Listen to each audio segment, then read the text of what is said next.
Folks, if you haven't heard about Anchor, it's the easiest way to make a podcast. I'll explain. Number one, it's absolutely free, means you don't pay a dime out of pocket. Number two, you can use creation tools to record and edit your podcast right from your phone or computer, like I'm doing with my phone. Number three, if you want to hear it on multiple platforms, Anchor can do that for you. So you can hear it on Apple Podcasts, Spotify, among others. And the thing is, you can make money without anybody listening, as little as that. And everything you need to do is to make a podcast is all here. To get started, please download the free Anchor app or go to anchor.fm to get started. You'll be glad you did. Good afternoon, everybody. This week, my guest is Will Desautelle, if I pronounced that right. Desautelle, yeah. He's from WCTV Channel 6 in Tallahassee. He's the newscast and web producer. Will, good afternoon, sir. Good afternoon, Daniel. How you doing?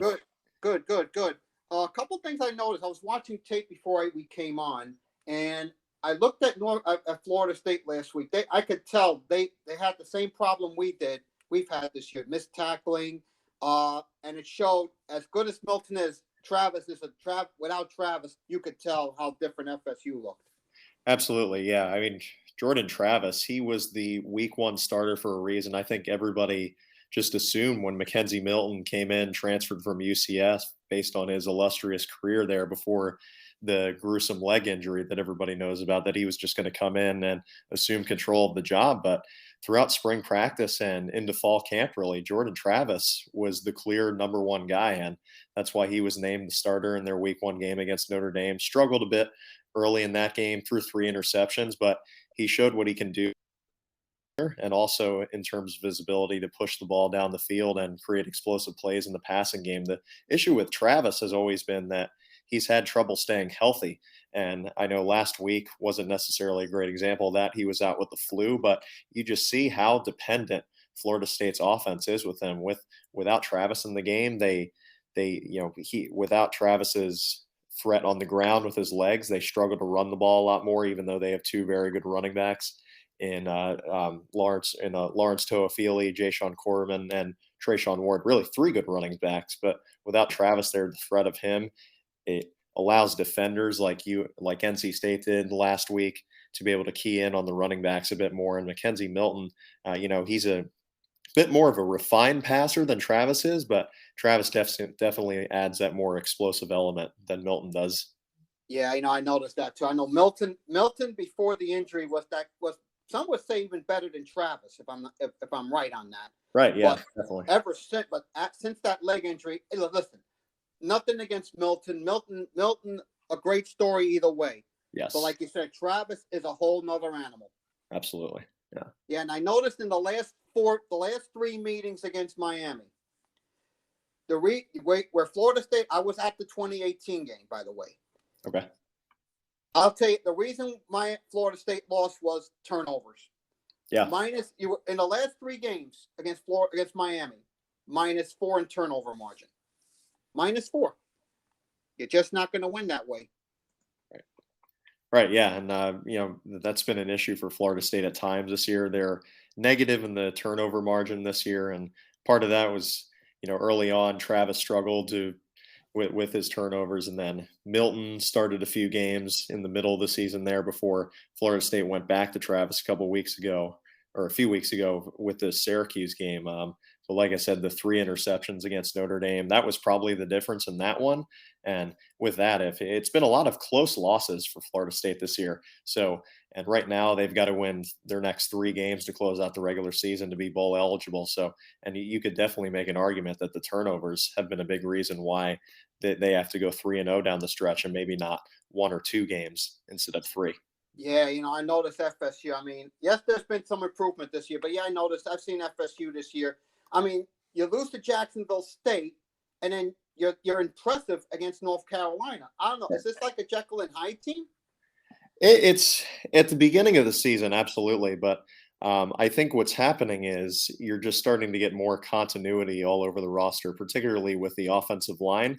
They really haven't had the desired five guys that they've wanted to start on the offensive line.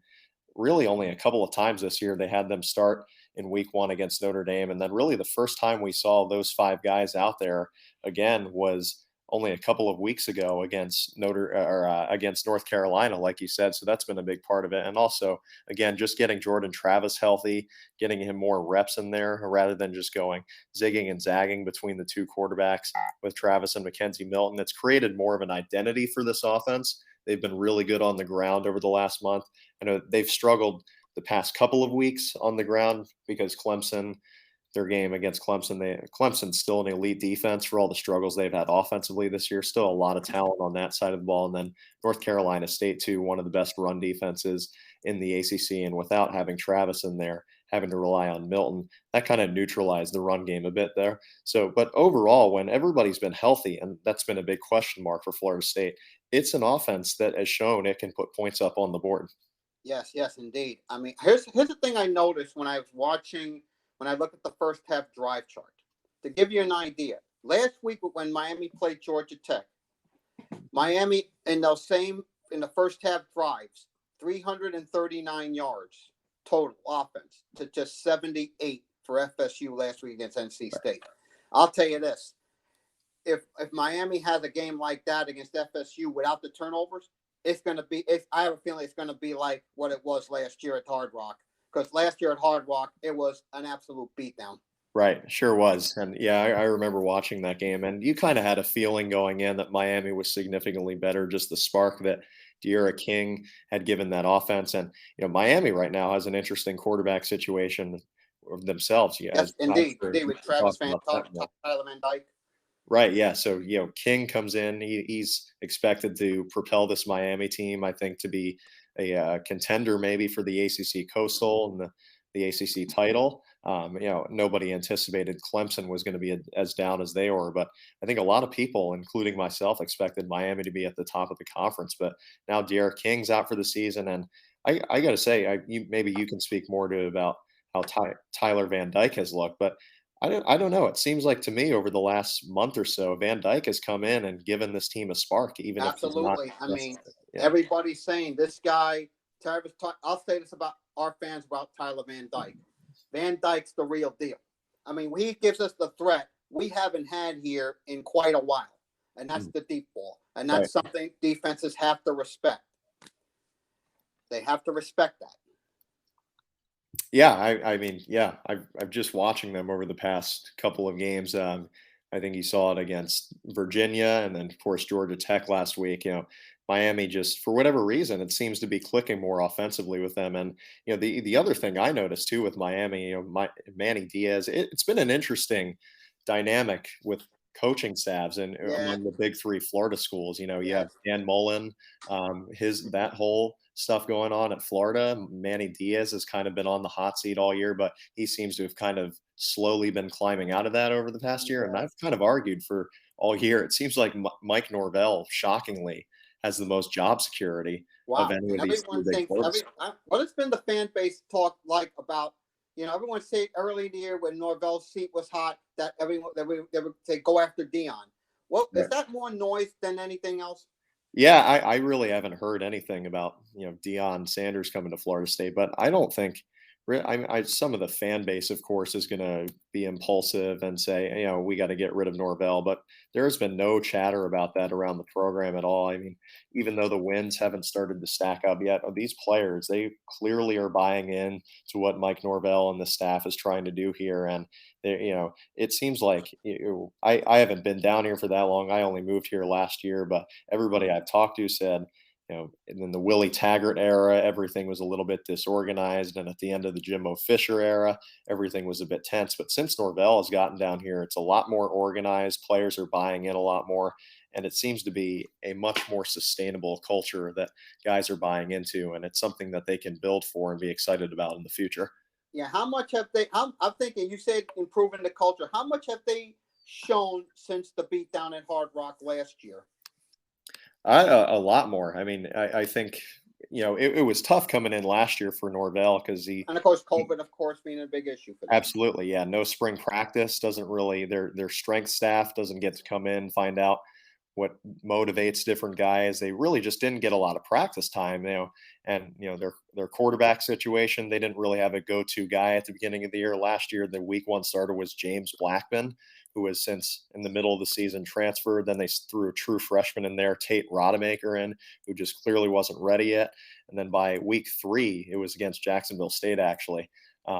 What they played them last year too. They finally threw Jordan Travis in there, and he played really well, and he kind of became the guy for them. But again, the story with him is he hasn't been always been able to stay consistently healthy. So there's been a lot of turnover for Florida State at the quarterback position. So that was a big part of last year with the struggles. Anytime a new coach comes in here, especially with no spring practice, really no fall camp, doesn't have his guy at quarterback, and all kinds of questions all over the roster, it really makes it tough for you to build anything sustainable. Yeah, I have to agree with that. I mean, no spring. I mean, that's very tough. COVID was tough all around for everybody. Absolutely. But now when I look at this year, I say Florida State has been better in a couple of areas. I don't know. The tackling, I think, has still been an issue. It's been an issue with us this year, though. The last 3 weeks, we've gotten better. Have you noticed the tackling getting better, or is it still the same? Still an issue? It's it's really last week, was I think maybe the worst it's been since early on in the season. Florida State gave up 3 40-plus yard touchdowns in the passing game last week, and I think the main reason for it was just because, like you said, poor tackling. On the first one of the game, there was a deep ball down the middle of the field. Jarian Jones, the cornerback for Florida State, got beat off the line of scrimmage, and the ball gets complete down the field. But he had a chance to stop him, ran right to the receiver, and then just whiffed on the tackle and allowed him to run 20 more yards to the end zone. And then a couple more were just short passes, and Florida State had a couple guys there, but just a few missed tackles, like you said, and the receivers finding the end zone a bit later. But overall, Florida State's defense has been significantly improved this year, especially against the run in the secondary. I noticed that watching some film with NC State last week. Right, yeah. So they've been very good against the run for the most part, but like you said, in the passing game, they've been prone to some big plays, and a big reason for that has been the tackling. Yeah, and I noticed that last week. I mean, many explosive plays given up. The 3 touchdown passes over 40 yards. I mean, like you said, tackling's got to be better at the second level. I mean, but yeah, I looked at FSU. I say this is a team that's going to get better as the years go on. But I don't know, is Travis out for the year? Is he? No, he should be back this week. He had the flu last week. That's why he didn't play. But I think they're expecting him to play this weekend. And obviously, like for all the reasons we just said, that would be a big boost to the Florida State offense. Yeah, I mean, is it like has Norvell been coy with that this week? Yeah, he's usually pretty non-committal about discussing injuries, unless there's a season. Not injuries, not quarterback. Is it going to be Milton or Travis? Right. Yeah, quarterback situation. I mean, he let the competition drag out as long as he possibly could at the beginning of the season. We didn't really find out that Travis was going to be the starter until they announced it on the video board in week one. But he's kind of been like the same thing. We're expecting to have him back, but we'll take it day by day, evaluate from there, see how it goes. And you kind of expect that from a coach. You don't want to reveal too much. Yeah, make my there for both guys. So. Yeah, the issue with us last week was 3 fumbles. I mean, we turned the ball. We lost 3 fumbles last week, and this week the story has been in practice protecting the football, and that's something we have to do a better job of.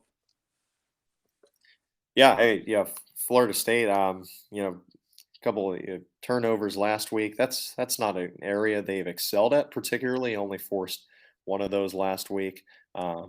Week before, and again, the secondary has had some issues all year. They've tried to get some younger guys in there. Amarian Cooper is a freshman cornerback they really like. Had an interception the other week. Jarvis Brownlee had a pick 6 against UMass. But again, the secondary has kind of been up and down. Kevin Knowles is another freshman corner they really like.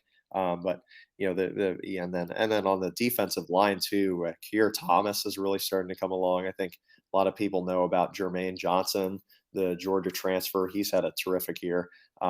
But yeah, again, like you said, in a rivalry game like this, it's a lot of times going to come down to who can take better care of the ball. Yeah, and I've noticed in the last couple of years, I mean, the last 3 years that we've played FSU, the thing that's been that again, it's going to come down to turnovers. I mean, whoever protects the ball better in this ball game is usually the team that's likely going to win it.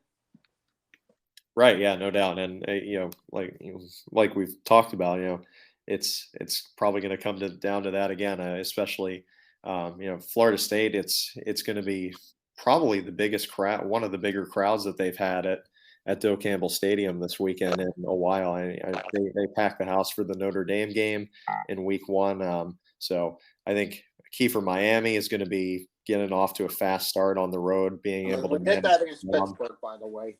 Right. Yeah. Say it again. We did that against Pittsburgh when we went on the road last time. Yeah, and that was huge for them. Getting off to that fast start, being able to manage the crowd. NC State did that last week against Florida State, and it turned out to be a pretty quiet game for the most part. For the Doak Campbell Stadium crowd. So that's going to be a key for Miami. Yeah, I've noticed a couple things too. I mean, how is Florida State prepared to face Van Dyke? We don't. What you're able to see. Right. Yeah. So we only get to go to a couple practices per week. I'm not noticing anything specific really. They have their 2 scout team quarterbacks that they use throughout the year. Those have been typically Tate Rodemaker and Geno English, the walk-on. Chubba Purdy is a guy who was their third-string quarterback this year, right, and entered the transfer portal. So it's funny actually because Florida State had one of the deeper quarterback rooms in the country. Mike Norvell a few weeks ago talked about how it was a unique room in that they'd have 4 different guys who had started the game, but now last week you have Travis out, you had Purdy entering the transfer portal. All of a sudden, you only have 2 scholarship quarterbacks on the roster. So it's going to be a challenge, I think, for Florida State because, like you said, Van Dyke has been really good with his deep ball. I'm not sure if Florida State has played a quarterback this year other than maybe Sam Howell of North Carolina, who can throw the ball down the field that well. So it's going to be a challenge for them. Yeah, and I know that in the receivers. I mean, this is probably, I think, maybe Florida later in the year. But I think this will be maybe the best group of receivers Florida State faces this year. Absolutely, yeah. Xavier Restrepo and Charleston Rambo, the Oklahoma transfer too. So even Mike Harley too, a talented guy. Mike there. Right, and then so Florida State secondary, like we talked about, that's been the weakness of this defense for them. So they're going to have their hands full this weekend. So the key for Florida State is going to be that front 4, be able to get pressure on Van Dyke, not allow him to go through his progressions, be able to push the ball down the field. If they can force them into some quick throws, then Florida State's going to have a much better chance to defend this passing game. Yeah, and I think the key for us is basically for Miami is we got to get home. Can we get home like we did last year at Hard Rock to Travis with just 4? Right. I know last year Blackman was the starter last year. He was, yeah. Yeah, and he's probably gone. But Travis, like I said, Travis is the threat we have to worry about. We can't let Travis beat us with his legs. He's going to have to try to beat Miami with his arm. If they can do that, I think the chain can come out in this ball game. I mean, it hasn't come out much this year, but like I said, when Miami wins the turnover battle, it's one of the last 3 meetings that way. Right. And you talked about containing Travis, too. That's what Clemson did a really good job of. Florida State probably had a chance to go win that game, but the one thing they did really well is they didn't allow Travis to beat them with his legs. They turned him into a passer. And while he's much improved as a passer, he's still a significantly better athlete than he is at throwing the ball down the field from the pocket. So if you can take away that element in his game, Florida State's offense becomes a lot more defendable. And I look at the third down numbers. I think, and people don't talk about this enough. Third down conversions. Right. The last 3 years, when Miami's played FSU, Florida State in those scenarios. Okay. 16. There's 16. Let me just make this 16, 31, 31, 45, 16. You know what? They're 35% on 36% on third downs in the last 3 years. Yeah, and I mean, you look at both teams this year, third down, neither of them has been particularly good at it. I mean, No, no. Florida or Miami's ninth in the ACC in third down conversion rate, 41.1%, and Florida State's even worse. They're at 37.4%. So Wow. again, in these rivalry games, like you said, it's going to come down to turnover battle, and then situational football too. And third downs and penalties are going to be a big part of that. I mean, Florida State, I've noticed they're a little more disciplined, I think, when it comes to being penalized. They're the fifth least Absolutely. penalized team in the conference, Yeah, and while that was Miami is next third from last. right. And for Florida State, that was a huge issue early on in the year. But that's one of the things that point to the kind of culture that Mike Norvell is building, and the idea that they're buying into what he's building here. Because other than against Clemson a couple weeks ago, that was a tough road environment for them. Probably the most raucous road environment that they've played in probably 2 years, because of last year with COVID, no fans in the stands. But you can see just overall that they're getting penalized less. They're making much fewer mental errors. So that's one of the things that point to that this team is well coached, that Mike Norvell is building a better culture here, and that the guys are buying into it. Yeah, and I tend to believe. I think you're going to give them time. Like when I look at them, I mean, when I look at first downs on first downs, I mean, Miami 24.6 yard per game. I think FSU is 19.9 when it comes to first downs on first down yardage per game. And then I look at third downs, Will. I mean, again, third downs, like you said, third down conversions, like you said, not very good. Not very good stopping an opponent on third down. That's gotta be better.